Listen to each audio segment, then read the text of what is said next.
आणि आजचा निर्णय देशाला दिशा देणारा निर्णय असेल असं अनिल पाटील यांनी म्हटलंय। पारदर्शक निर्णय होईल यामध्ये शंका नसल्याचं मत त्यांनी व्यक्त केलंय। राष्ट्रवादी अजित पवार गटाचे विधानसभेचे प्रतोद अनिल पाटील आपल्यासोबत आहेत। खरं तर आमदार अपात्रतेचा आज महत्त्वाचा निर्णय होतोय आणि याच सगळ्या विषयाच्या अनुषंगाने नेमकं त्यांची काय प्रतिक्रिया हे आपण त्यांच्याकडून जाणून घेणार आहोत। तर आज एक महत्त्वाचा निर्णय होणार आहे आमदार अपात्रतेसंदर्भातला, काय वाटतं, काय निर्णय होईल?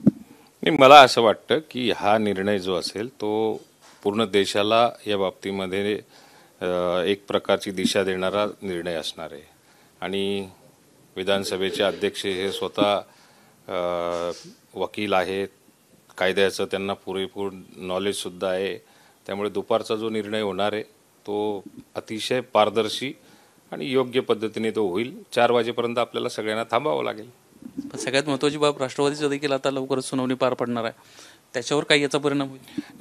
एक पहिली गोष्ट सर्वात महत्त्वाची की आत्तापर्यंत ज्या गोष्टी घडलेल्या आहेत त्या कायद्याला धरून, घटनेला धरून आत्तापर्यंत आम्ही इलेक्शन कमिशन असेल किंवा अध्यक्षांकडे अपात्रतेसाठी टाकलेला अर्ज असेल याच्यावरती कायदेशीर बाबीला धरून आत्तापर्यंत आम्ही कार्य केलेलं आहे आणि त्या पद्धतीने आजच्या निकालाला जो काही असेल त्याच धर्तीवरती पुढे सुद्धा राष्ट्रवादी काँग्रेसची पक्षाची सुनावणी झाल्यानंतर तिथे सुद्धा आम्हाला न्याय मिळेल। उद्धव ठाकरेंनी या सगळ्या विषयासंदर्भात प्रश्नचिन्ह उपस्थित केलं आहे। अध्यक्षांना मुख्यमंत्र्यांची भेट घेतली, त्यामुळे अध्यक्ष आणि एकनाथ शिंदे यांची मिलीभगत आहे असा थेट आरोप त्यांना केला। नाही, आता ज्यावेळी किनाऱ्याला आपली नाव लागत नसेल तर अशा पद्धतीचे वक्तव्य उद्धव ठाकरे साहेबांकडून अपेक्षित आहेत।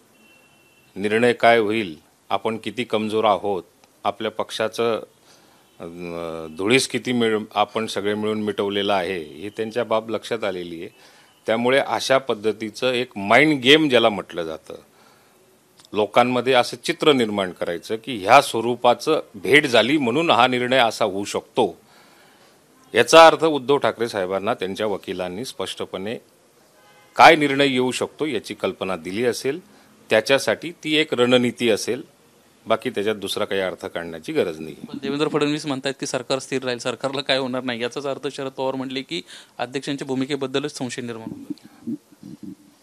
प्रत्येक पक्षाच्या नेत्याला आत्ता आपले येणाऱ्या काळामधले निर्णय हे त्यांच्या वकिलांनी स्पष्टपणे सांगितल्यानंतरच ही भूमिका, मग कोणत्याही गटाचे असतील, कुठल्याही पक्षाचे असतील किंवा अपक्ष असतील किंवा पक्ष नसलेले असतील, ते सगळे ह्याच पद्धतीची भूमिका मांडतील, कारण त्यांच्या वकिलांनी दिलेला हा सल्ला त्यांना पटलेला आहे।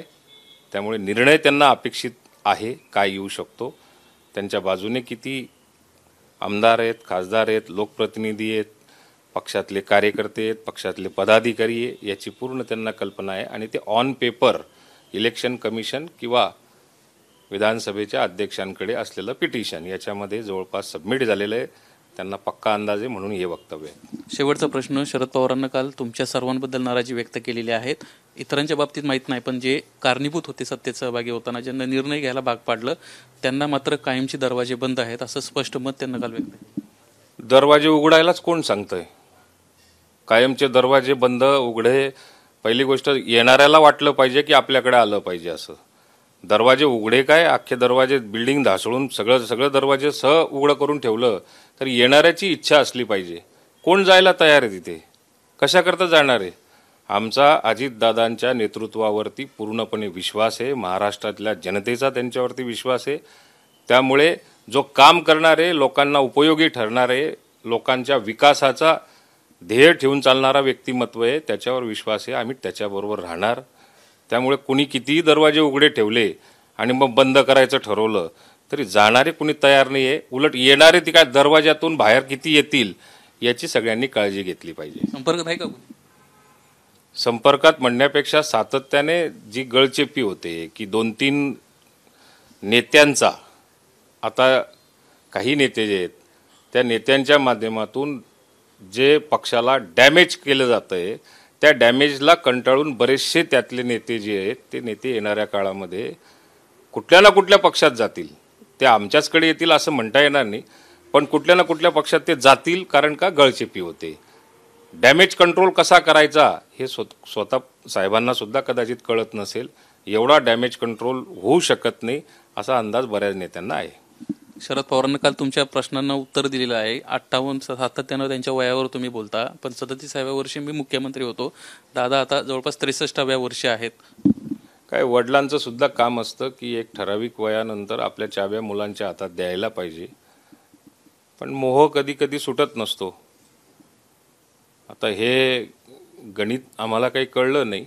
मार्गदर्शकाची भूमिका, स्वतः आपण नेता राहण्यापेक्षा मार्गदर्शकाची भूमिका ही अत्यंत महत्त्वाची असते आणि मार्गदर्शनाचीच अपेक्षा आत्ताच्या वयाला केली जाते. हा निसर्गाचा नियम आहे. आता निसर्गाचा नियमही आपण डावलून पुढे जाऊ तर मग कोणी ना कोणी कुठे ना कुठे दबक्या आवाजात का असेना आपल्याजवळ बोलत नसले तरी बाहेर बोलतातच. सर धन्यवाद आमच्याशी बातचीत केल्याबद्दल. एकंदरीतच आता कुठंतरी शरद पवारांना निर्णय घ्यायला हवा अशा पद्धतीची प्रतिक्रिया अनिल पाटील यांनी व्यक्त केली आहे. कॅमेरामन गजानन बाळपूरकर, निलेश बुधावले, एबीपी माझा, मुंबई. एबीपी माझा, उघडा डोळे बघा नीट.